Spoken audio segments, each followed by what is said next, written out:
Assalamualaikum. Halo sahabat setia.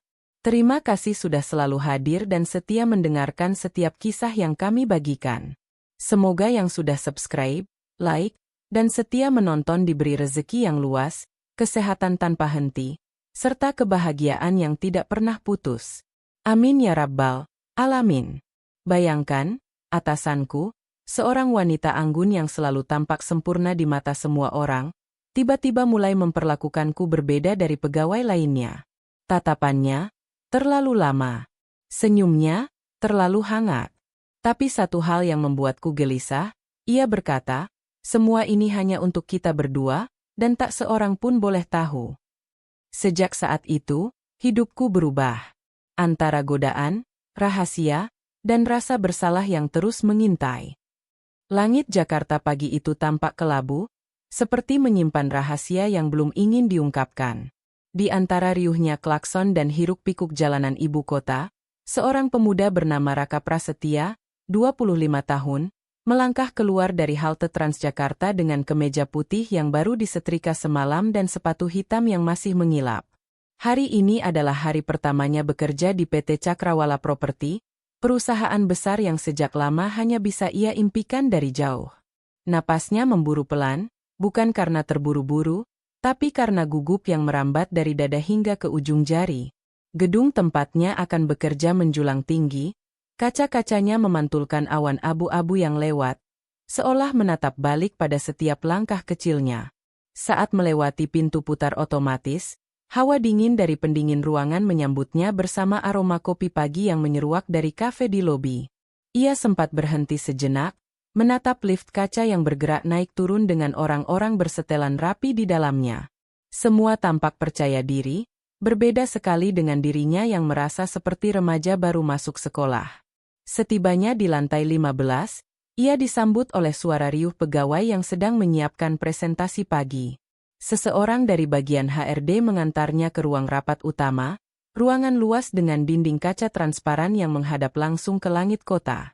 Di sana, belasan orang duduk melingkar mengelilingi meja panjang berwarna walnut, menoleh sekilas saat pintu terbuka. Raka menunduk sopan, memperkenalkan diri dengan suara yang sedikit bergetar. "Selamat pagi, saya Raka, senang bisa bergabung di tim ini." Dan saat itulah, matanya bertemu dengan sosok yang kelak akan mengguncang seluruh hidupnya. Bularas Astuti, manajer divisi pemasaran, usia 34 tahun. Rambutnya dikuncir rapi ke belakang, make up tipis namun sempurna, dan tatapan tajamnya seperti bilah kaca yang membelah ruangan. Tidak ada yang berani bercanda di dekatnya, itu jelas terlihat dari cara semua orang duduk tegak dan memilih kata-kata dengan hati-hati saat berbicara di hadapannya. Tapi yang membuat dada Raka berdebar bukan karena wibawanya, melainkan karena detik itu, tatapan mata Bularas menahan pandangannya sedikit terlalu lama. Ada jeda yang tak wajar. Seolah hanya mereka berdua di ruangan itu.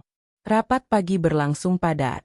Raka lebih banyak diam, hanya mencatat dan sesekali mengangguk. Tapi dari sudut matanya, ia beberapa kali menangkap Bularas sedang memperhatikannya. Tidak dengan tatapan mengintimidasi seperti kepada yang lain, melainkan seperti sedang mengamati sesuatu yang menarik perhatiannya. Setiap kali mata mereka bertemu, Bularas berpaling lebih dulu, pura-pura menyesap kopinya. Dan setiap kali itu terjadi, jantung Raka semakin berdebar keras. Saat rapat berakhir dan semua orang mulai berkemas keluar, Raka masih duduk di kursinya, menata berkas-berkas yang tadi ia bawa. Ia pikir dirinya akan menjadi orang terakhir yang keluar, tapi sebuah suara lembut tiba-tiba terdengar dari balik bahunya. "Raka." Ia menoleh. Bularas berdiri di belakangnya, lebih dekat dari yang ia duga.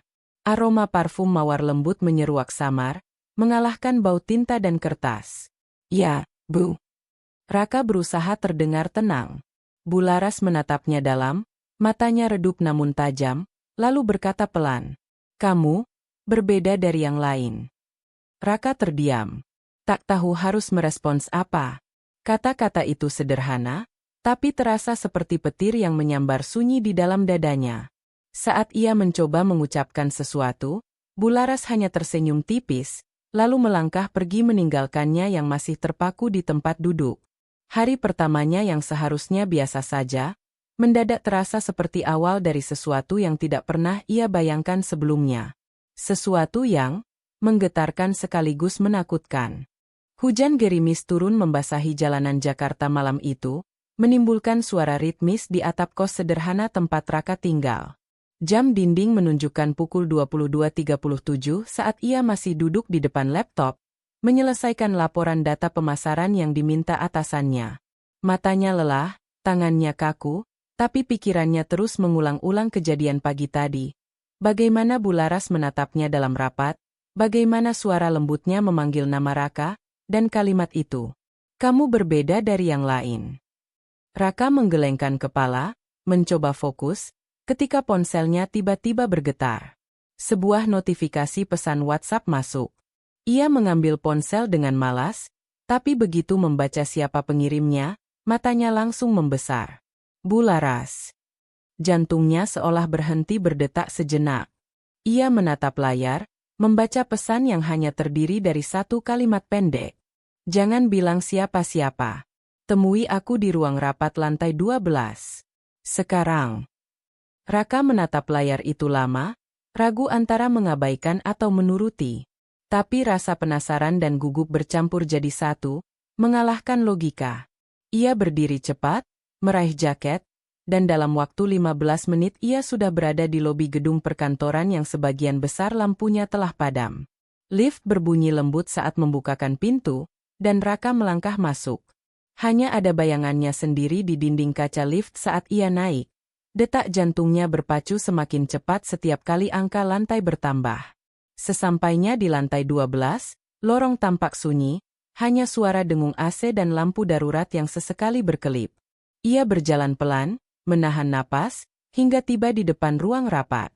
Pintu sedikit terbuka. Ia mendorongnya pelan. Ruangan itu gelap, hanya diterangi cahaya lampu meja kecil di sudut ruangan yang memantulkan cahaya ke meja kaca besar. Di sana, Bularas duduk seorang diri. Bukan dengan setelan blazer formalnya seperti biasa, melainkan blus sederhana berwarna krem dan celana kain hitam yang membuatnya tampak lebih santai, lebih manusiawi. Rambutnya tergerai lepas, jatuh menutupi sebagian wajah. Raka nyaris tidak percaya ini orang yang sama. Maaf, Bu, saya datang. Suara Raka pelan, nyaris berbisik. Bularas menoleh, lalu tersenyum samar. Tutup pintunya. Raka menurut. Suara pintu tertutup menggema pelan, menciptakan ruang hening yang mendadak terasa begitu asing. Ia duduk di kursi seberang, tubuhnya kaku seperti patung. Tidak ada yang tahu kamu di sini, kan? Tanya Bularas lirih. Tidak, Bu. Bularas menghela napas panjang. Bagus. Aku cuma ingin bicara, tanpa harus menjadi atasan, seperti biasanya. Kalimat itu membuat Raka menoleh. Tatapan Bularas malam itu tidak lagi tajam. Ada kelelahan yang ia sembunyikan di balik riasan sempurna setiap pagi. Ia mulai bercerita tentang betapa ia bekerja siang malam selama bertahun-tahun, tentang suaminya yang meninggalkannya demi wanita lain, tentang bagaimana ia menutup semua luka dengan kesibukan dan senyuman dingin di kantor. Aku lelah berpura-pura kuat setiap hari, Raka, katanya lirih, menatap kosong ke permukaan meja kaca. Raka hanya diam. Tidak tahu harus berkata apa. Tapi untuk pertama kalinya, ia merasa melihat sosok Bularas yang berbeda, bukan wanita karir yang ditakuti semua orang, tapi seorang perempuan yang kesepian dan rapuh, berusaha keras agar tidak runtuh di depan dunia. Malam itu mereka bicara lama. Tentang mimpi, tentang kegagalan, tentang masa kecil mereka yang berbeda tapi sama-sama penuh luka. Tawa kecil kadang pecah di antara cerita sedih, seperti cahaya tipis yang menembus celah tembok gelap. Jam terus berdetak tanpa mereka sadari. Dan di satu titik, ketika hening kembali merayap, Bularas menatapnya lama, lalu berkata pelan, hampir tak terdengar. Terima kasih sudah mendengarkan aku malam ini. Tapi ingat, jangan pernah ceritakan pada siapapun kalau kita bertemu. Raka mengangguk pelan, dadanya sesak oleh sesuatu yang tak bisa ia jelaskan. Ia tahu, sejak malam itu, ada sesuatu yang berubah. Garis tipis yang memisahkan mereka mulai kabur, dan ia tidak tahu kemana semua ini akan membawanya. Sejak malam pertemuan rahasia itu, hari-hari Raka di kantor tak lagi sama. Setiap pagi, saat ia melangkah ke lantai 15, matanya otomatis mencari sosok Bularas, seolah ada magnet tak terlihat yang menarik pandangannya. Dan setiap kali mata mereka bersirobok, hanya sepersekian detik, ada sesuatu yang bergetar halus di dada Raka, getaran yang tak bisa ia kendalikan. Awalnya, mereka tetap menjaga jarak. Di depan tim, Bularas masih tampil dingin dan tegas, memerintah dengan suara lantang, dan menegur siapapun yang ceroboh. Tapi Raka tahu, di balik tatapan tajam itu ada seseorang yang pernah menatapnya lembut dalam cahaya redup ruang rapat malam hari. Kadang saat lewat di dekat meja Raka, Bularas menoleh sekilas, bibirnya melengkung tipis, senyum samar yang hanya mereka berdua pahami artinya. Hari demi hari, interaksi mereka mulai berubah. Bularas mulai sering memanggil Raka ke ruangannya, awalnya untuk membahas proyek, lalu perlahan-lahan percakapan mereka melebar ke hal-hal ringan. Makanan favorit, musik yang mereka suka, hingga cerita masa kecil yang lucu. Tapi di sela tawa ringan itu, ada tatapan yang semakin lama semakin dalam. Raka merasakannya, dan diam-diam menantinya setiap hari. Suatu sore, saat hujan turun pelan di luar jendela kaca besar ruang kerja Bularas, percakapan mereka berhenti sejenak. Bularas berdiri di dekat jendela, memandang keluar, siluet tubuhnya diselimuti cahaya senja. Raka duduk diam, jantungnya berdetak tak karuan, ketika tiba-tiba Bularas berbicara tanpa menoleh. Kadang aku bertanya, kenapa hidup mempertemukan kita sekarang, bukan dulu saat aku masih utuh. Suaranya lirih, nyaris pecah. Raka menoleh, bingung. Maksud ibu? Lupakan. Ia tersenyum kecut, lalu berbalik, menatap Raka dalam-dalam. Raka, kamu membuatku merasa hidup lagi. Kata-kata itu menancap begitu dalam. Raka membeku, antara ingin tersenyum dan ingin menjauh. Ia tahu, ada garis yang seharusnya tidak boleh dilanggar, antara atasan dan bawahan, antara dua dunia yang seharusnya tetap terpisah.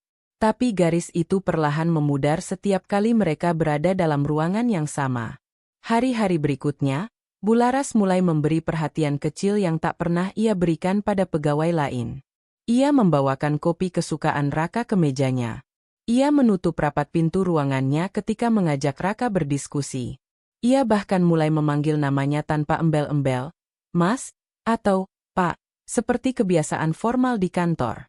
Suatu hari, saat tim mereka lembur hingga larut malam, hanya Raka dan Bularas yang tertinggal di lantai 15. Lampu kantor sudah diredupkan, hanya cahaya dari layar komputer yang menerangi wajah mereka. Raka berdiri di depan printer, menunggu dokumen keluar, ketika ia merasakan seseorang berdiri sangat dekat di belakangnya. Lelah, ya?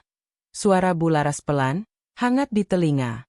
Raka menoleh, dan mereka berdiri begitu dekat. Terlalu dekat. Mata mereka saling menatap tanpa kata, seolah ruang kantor lenyap dan hanya ada mereka berdua. Waktu terasa membeku. Napas mereka nyaris bersentuhan. Raka menelan ludah, lalu mundur setengah langkah. Bu, kita seharusnya. Bularas tersenyum tipis. Aku tahu. Ia lalu berjalan kembali ke mejanya, meninggalkan Raka yang berdiri kaku dengan dada berdebar. Saat itu, Raka sadar, mereka berdua sedang berdiri di ambang jurang tipis yang berbahaya, dan setiap langkah kecil yang mereka ambil, membuat mereka semakin mendekat ke tepinya. Sejak malam itu, batas antara hubungan profesional dan sesuatu yang lebih, mulai kabur. Sangat kabur. Beberapa minggu telah berlalu sejak malam lembur yang membuat dada Raka berdebar tidak karuan. Sejak saat itu, hubungan antara dirinya dan Bularas semakin tak biasa. Tidak ada yang terang-terangan mencurigai apapun, tapi perlakuan Bularas yang berbeda pada Raka perlahan mulai memancing bisik-bisik di antara rekan kerja lain. Dan itu membuat Raka semakin gelisah. Setiap pagi, saat ia berjalan ke meja kerjanya, ia bisa merasakan tatapan-tatapan samar yang mengikutinya. Beberapa rekan kerja tersenyum sinis, beberapa lainnya pura-pura tidak peduli, Tapi jelas ada sesuatu yang berubah di udara. Ia bahkan mendengar suara bisikan lirih ketika ia melewati pantry suatu pagi. Lihat deh, Bularas sekarang sering banget sama si anak baru itu. Iya, yang namanya Raka. Kan? Baru masuk udah deket banget. Aneh banget gak sih? Deket? Atau ada apa-apa? Bisikan itu membuat langkah Raka melambat, jantungnya menegang. Ia berpura-pura tak mendengar, menuang kopi dengan tangan sedikit gemetar, lalu buru-buru kembali ke meja. Namun sejak hari itu, ia tak bisa lagi bekerja dengan tenang. Setiap kali Bularas memanggilnya ke ruangannya, ia merasa seolah ratusan mata tak terlihat sedang memperhatikan.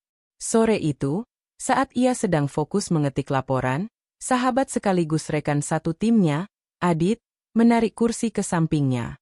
Adit, pria berperawakan santai dengan rambut sedikit berantakan, menatapnya penuh selidik. Bro, gue tanya jujur ya, bisiknya pelan, lu ada hubungan spesial sama Bularas, enggak? Raka tersentak kecil, lalu tergelak kaku. Apa sih? Enggak lah. Mana mungkin? Adit menyipitkan mata, tak percaya. Serius? Soalnya semua orang mulai ngomongin, Ra, lu dipanggil dia terus, dia kelihatan beda banget kalau deket lu. Gue cuma khawatir aja. Raka terdiam. Ia ingin bilang bahwa semua itu cuma kebetulan, bahwa tidak ada apapun yang istimewa. Tapi bahkan dalam pikirannya sendiri, kata-kata itu terdengar seperti kebohongan. Karena jauh di dalam hati, ia tahu, ada sesuatu yang tumbuh pelan-pelan antara dirinya dan Bularas, sesuatu yang tak pernah mereka akui tapi tak juga mereka tolak. Seolah semesta ingin mempermainkannya, percakapan itu belum sempat selesai ketika suara khas ketukan sepatu terdengar mendekat. Bularas muncul di lorong, menoleh ke arah Raka, dan berkata, Raka, bisa ke ruanganku sebentar. Seluruh ruangan mendadak hening. Semua mata menoleh. Raka berdiri, mencoba terlihat biasa saja, tapi ia tahu tatapan Adit mengikutinya penuh kecemasan. Ia berjalan menuju ruangan Bularas, merasakan tatapan-tatapan yang menusuk punggungnya seperti duri halus. Di dalam ruangan, Bularas duduk anggun seperti biasa, namun ekspresinya tampak lebih serius. Aku dengar ada yang mulai membicarakan kita, ucapnya tanpa basa-basi. Raka menelan ludah. Aku juga dengar, Bu. Bularas bersandar di kursi, menatapnya dalam. Kita harus lebih hati-hati. Mereka tidak akan mengerti. Ada jeda panjang. Raka mengangguk pelan. Tapi, apa yang sebenarnya kita lakukan ini, Bu? Kita bahkan belum mendefinisikan apapun. Pertanyaan itu menggantung di udara seperti benang tipis yang hampir putus. Bularas tidak langsung menjawab. Ia hanya menatap Raka lama, lalu berkata lirih. Mungkin memang tak perlu didefinisikan, cukup kita simpan sendiri. Raka terdiam. Kata-kata itu menimbulkan campuran rasa lega dan sakit di dadanya. Ia tahu, mereka sedang berjalan di atas garis rapuh yang bisa runtuh kapan saja, dan sekarang, semua orang mulai memperhatikannya. Sebelum keluar ruangan, Bularas menatapnya lagi dan berkata, mulai sekarang, kurangi kontak terlalu sering di jam kerja. Kita tidak boleh menimbulkan tanda tanya. Raka hanya mengangguk, lalu melangkah keluar dengan langkah berat. Di luar, Adit masih duduk di mejanya, menatapnya tajam, seolah bisa membaca segala hal yang ingin Raka sembunyikan. Dan untuk pertama kalinya, Raka merasa takut, bukan karena Bularas, tapi karena dunia perlahan mulai mencium sesuatu yang seharusnya hanya menjadi rahasia mereka berdua. Malam itu, langit Jakarta tampak seperti kanvas kelabu yang digoreskan tinta hitam. Awan menggantung rendah, seolah menahan hujan agar tak turun sebelum waktunya. Aku menatap keluar dari jendela apartemenku, menimbang-nimbang pesan singkat dari Dimas yang baru saja kuterima. Datanglah ke Hotel Bintang 5 di Sudirman. Aku ingin bicara. Penting. Tolong jangan bilang siapa-siapa. Tanganku gemetar saat menggenggam ponsel. Ini bukan sekadar ajakan makan malam biasa. Ini terasa seperti titik balik yang bisa meruntuhkan atau membangun segalanya. Jantungku berdegup begitu keras hingga rasanya menembus dada. Dimas bukan hanya atasan bagiku lagi. Ia sudah menjadi sosok yang secara perlahan menarikku ke orbitnya, dan aku tak tahu apakah aku bisa keluar tanpa hancur berkeping-keping. Aku bersiap dengan hati-hati, memilih gaun sederhana warna biru gelap yang tidak terlalu mencolok, tapi cukup membuatku merasa percaya diri. Lipstik tipis, parfum lembut, dan rambut yang kubiarkan terurai. Saat berdiri di depan cermin, aku nyaris tak mengenali sosok yang menatap balik. Aku bukan lagi gadis yang gugup saat pertama kali wawancara kerja. Aku adalah seseorang yang berada di ambang rahasia besar. Perjalanan menuju hotel terasa seperti mimpi. Jalanan yang basah oleh gerimis memantulkan cahaya lampu, menciptakan bayangan-bayangan aneh di kaca mobil. Setibanya di lobi, aku disambut aroma bunga segar dan musik piano lembut. Dimas sudah menungguku di lounge, mengenakan kemeja putih yang digulung di lengan dan celana hitam rapi. Senyumnya tenang, tapi ada sesuatu yang bergejolak di balik matanya. "Terima kasih sudah datang," katanya pelan saat aku duduk di hadapannya. "Aku tahu ini mendadak." "Ada apa, Mas?" Suaranya serius sekali. Jawabku, mencoba tersenyum meski tanganku dingin. Dia menatapku lama, seolah sedang menimbang sesuatu yang berat. "Aku lelah berpura-pura, Rara. Aku tidak bisa terus memperlakukanmu seperti bawahan biasa, karena kamu bukan itu lagi bagiku." Kata-katanya menampar kesadaranku. Ada getaran yang menjalar dari tengkuk hingga ke ujung jari. Aku membuka mulut, ingin mengatakan sesuatu, tapi ia lebih dulu melanjutkan. "Aku ingin malam ini, hanya kita. Tidak ada kantor. Tidak ada dunia luar. Hanya kamu dan aku." Suasana di sekitar kami seolah meredup, menyisakan hanya dua insan yang duduk saling berhadapan di ruang waktu yang beku. Aku tahu betul ini bukan sekadar makan malam. Ini undangan untuk melangkah ke batas yang selama ini kami jaga rapat-rapat. Kami pindah ke restoran di lantai atas hotel. Jakarta malam hari terbentang megah di balik dinding kaca. Kami berbincang, tertawa pelan, seolah mencoba menutupi ketegangan yang menggantung di udara. Tapi setiap tatapan matanya membuatku sulit bernapas. Ada sesuatu di sana, kerinduan yang dipendam, kehangatan yang ditahan terlalu lama. Setelah makan malam, Dimas berdiri dan mengulurkan tangannya.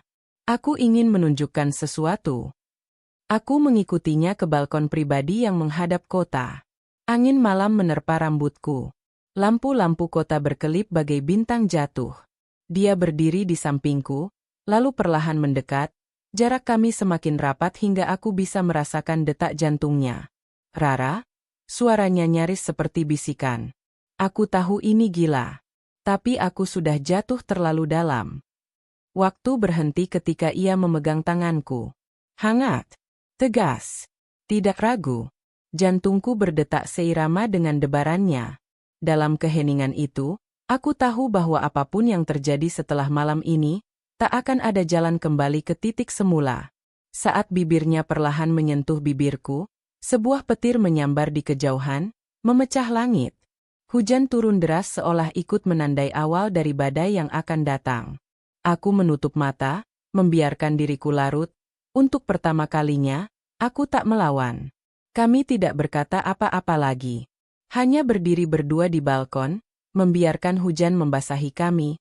Membiarkan dunia di bawah sana terus berputar tanpa tahu bahwa dua orang di atas sana sedang mengubah hidup mereka selamanya. Dalam hati kecilku, aku tahu, malam ini bukan sekadar malam biasa. Ini malam yang akan menjadi garis pemisah antara, sebelum, dan, sesudah, dalam hidupku.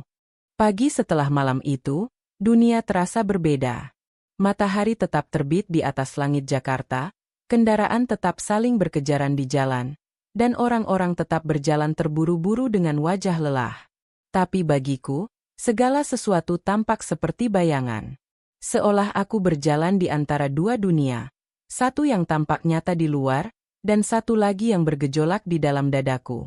Aku menatap layar ponsel yang penuh pesan kerja dari tim divisi, namun pikiranku terus melayang pada sentuhan tangan Dimas, tatapan matanya yang menembus, dan ciuman di bawah hujan yang masih terasa membekas di bibirku. Aku seharusnya merasa bahagia, Tapi justru yang muncul hanyalah rasa bersalah yang mencengkeram dada. Bagaimana jika semua orang tahu? Bagaimana kalau ada yang melihat kami malam itu? Bagaimana kalau hubungan ini merusak segalanya yang telah kami bangun secara profesional selama ini? Pertanyaan-pertanyaan itu terus berputar di kepalaku, menimbulkan rasa mual dan pusing. Siang itu, aku memberanikan diri datang ke ruang kerja Dimas. Pintu tertutup rapat, seperti biasa, dan aroma kopi hitam favoritnya masih tercium. Ia duduk di balik meja, mengetik sesuatu dengan wajah serius. Saat matanya bertemu mataku, ada senyum kecil yang menyelinap. Senyum yang biasanya membuatku tenang, tapi kali ini justru membuat jantungku melompat karena rasa bersalah. "Pagi, Rara," sapanya lembut. "Pagi, Mas," jawabku pelan. Kami diam cukup lama sebelum akhirnya aku memberanikan diri bicara. "Mas, tentang semalam." Dimas mengangkat tangan, menghentikanku. "Aku tahu ini berat. Aku tahu kamu bingung. Aku pun sama. Tapi aku tidak menyesal. Aku takut. Mas," suaraku nyaris pecah. "Kalau orang tahu, kalau hubungan ini menghancurkan reputasi kita, karir kita, bahkan hidup kita." Dimas berdiri, lalu berjalan mendekat. Ia berdiri di hadapanku, begitu dekat hingga aku bisa merasakan detak jantungnya yang cepat. "Aku tidak peduli apa kata orang. Aku hanya tahu satu hal, aku ingin bersamamu. Tapi, aku juga tidak mau menahanmu kalau kamu ingin pergi." Kata-katanya seperti pisau tajam yang mengiris pelan. Aku ingin bersamanya. Tapi aku juga ingin mempertahankan hidupku yang telah kujalani dengan susah payah. Dan yang lebih menyakitkan, aku tahu bahwa jika kami terus melangkah, akan selalu ada orang yang terluka. Entah kami sendiri, rekan-rekan kami, atau mungkin keluarga yang percaya pada kami. Hari itu, aku pulang lebih cepat. Di kamar, aku menatap langit-langit sambil memeluk bantal. Air mataku mengalir tanpa suara. Rasanya seperti harus memilih antara dua dunia yang sama-sama penting. Cinta yang menghangatkan, atau masa depan yang telah kurancang begitu lama. Malamnya, Dimas mengirim pesan. "Aku tidak akan memaksamu. Tapi aku akan menunggu jawabanmu." Aku menatap pesan itu lama, hingga huruf-hurufnya seperti menari di layar. Lalu aku menulis balasan yang tanganku sendiri gemetar saat mengetiknya. "Aku butuh waktu, Mas. Tolong jangan hubungi aku dulu beberapa hari ini." Beberapa detik kemudian, hanya muncul balasan singkat. "Baik. Aku akan menunggu." Setelah itu, sunyi. Hari-hari berikutnya terasa hampa. Aku bekerja seperti robot, menunduk di depan laptop, menghindari semua tatapan, terutama tatapan Dimas saat rapat tim. Setiap kali mata kami hampir bertemu, aku langsung berpaling. Seolah jika aku membiarkan satu detik saja, seluruh pertahananku akan runtuh. Tapi rasa rindu itu justru semakin menyakitkan. Setiap malam aku terjaga, memandangi langit kota dari balik jendela apartemenku, berharap bisa memutar waktu dan kembali menjadi Rara yang polos, yang tidak terjerat dalam cinta yang rumit dan penuh rahasia ini. Aku tahu aku harus memilih. Dan apapun pilihanku nanti, seseorang akan terluka, termasuk aku sendiri. Itulah hal yang paling menyakitkan dari cinta yang datang di waktu yang salah. Tidak ada pilihan yang benar. Hanya ada keberanian untuk kehilangan sesuatu, agar bisa menyelamatkan yang lain. Dan aku belum siap kehilangan siapapun, tapi waktu terus berjalan. Hari itu, langit Jakarta berwarna pucat, seolah ikut merasakan kekosongan yang menggantung di dadaku. Sudah seminggu sejak malam itu di hotel, dan sejak aku memutuskan untuk menjauh dari Dimas, semuanya berubah menjadi abu-abu. Kami masih saling bertemu di kantor, dalam rapat, saat bertukar dokumen, atau sekadar saling menyapa singkat di lorong. Tapi tatapan mata kami tak pernah lagi beradu lebih dari 1 detik. Seolah kami berdua sedang memegang rahasia besar yang tidak boleh diketahui siapapun, bahkan oleh diri kami sendiri. Setiap kali melihatnya, ada bagian dalam diriku yang ingin melangkah maju, meraih tangannya, dan berkata bahwa aku tak sanggup hidup tanpa kehangatan itu. Tapi setiap kali keinginan itu muncul, bayangan semua konsekuensi langsung membungkamku. Aku membayangkan wajah rekan-rekan kerja yang selama ini percaya padaku, karir yang kutata dengan susah payah, dan harga diriku sendiri yang akan hancur jika hubungan ini terungkap. Aku tahu, jika aku ingin menyelamatkan semuanya, aku harus mengubur perasaan ini selamanya. Sore itu, saat kantor mulai sepi dan langit di luar mulai berubah jingga, Dimas tiba-tiba berdiri di depan mejaku. Ia tampak lelah, tapi matanya menatapku dalam, seperti menembus dinding yang selama ini kubangun. "Bisa kita bicara sebentar?" tanyanya pelan. Aku mengangguk, meski jantungku langsung berdebar kencang. Kami berjalan ke ruang meeting kecil yang sepi, hanya ada lampu meja yang menyala temaram. Begitu pintu tertutup, Dimas berdiri diam sejenak sebelum akhirnya bicara. "Aku ingin mengakhiri ini, Rara," katanya. Suaranya bergetar namun mantap. Kata-katanya membuat dadaku terasa sesak, seolah seseorang menekan dadaku dari dalam. Tapi aku tidak kaget. Aku tahu ini akan datang. "Aku juga," bisikku pelan. Dia menghela napas panjang, lalu tersenyum miris. "Kamu tahu, sejak malam itu, aku tidak pernah berhenti memikirkanmu. Tapi aku juga tidak bisa membiarkanmu kehilangan semua yang telah kamu perjuangkan. Dan mungkin, aku pun harus kembali menjadi diriku yang dulu, atasanmu, bukan seseorang yang mencintaimu diam-diam." Aku menggigit bibirku untuk menahan air mata. "Mas, maafkan aku. Aku juga mencintai Mas. Tapi cinta kita tidak punya tempat di dunia ini." Kami berdiri saling berhadapan dalam diam yang begitu berat. Ada ribuan kata yang ingin kuucapkan, tapi tak ada satupun yang keluar. Karena pada akhirnya, kami sama-sama tahu, cinta ini hanya bisa bertahan jika tetap terkubur. Dimas melangkah mendekat, lalu menyentuh pipiku dengan lembut. "Kau wanita paling berani yang pernah kutemui, Rara. Tapi keberanian juga berarti tahu kapan harus pergi." Air mataku jatuh juga. Ia menghapusnya perlahan, lalu menurunkan tangannya, mundur satu langkah, dan mengangguk kecil. Tanpa sepatah kata lagi, ia membuka pintu dan pergi, meninggalkanku sendirian di ruangan itu, dengan hati yang pecah namun terasa lebih ringan. Karena akhirnya kami membuat pilihan. Malamnya, aku duduk di balkon apartemen, menatap lampu-lampu kota yang berkelip. Untuk pertama kalinya dalam beberapa minggu, dadaku terasa lega. Luka ini akan butuh waktu untuk sembuh, tapi aku tahu, aku telah memilih jalan yang benar. Aku menulis pesan singkat pada Dimas. "Terima kasih untuk segalanya. Aku tidak akan melupakanmu. Tapi mulai besok, kita hanya rekan kerja." Tak lama kemudian, dia membalas. "Baik, Rara. Semoga bahagia, walau tanpa aku." Aku menutup ponselku dan memandang langit malam. Bintang-bintang tampak lebih jauh malam ini, tapi entah kenapa, mereka juga tampak lebih terang. Aku tahu, cinta kami akan tetap ada, bukan untuk dimiliki, tapi untuk disimpan dalam hati sebagai rahasia yang tak akan pernah kuceritakan pada siapapun. Karena ada cinta yang memang bukan untuk dimenangkan, melainkan hanya untuk dikenang dalam diam. Dan cinta kami adalah salah satunya. Terima kasih sudah menonton hingga akhir, sahabat. Jika kisah ini menyentuh hatimu, jangan lupa tekan tombol like, subscribe, dan nyalakan lonceng notifikasinya. Semoga kalian semua diberi cinta yang tulus, rezeki yang lapang, dan hati yang selalu tenang. Sampai jumpa di cerita berikutnya. Wassalamualaikum warahmatullahi wabarakatuh.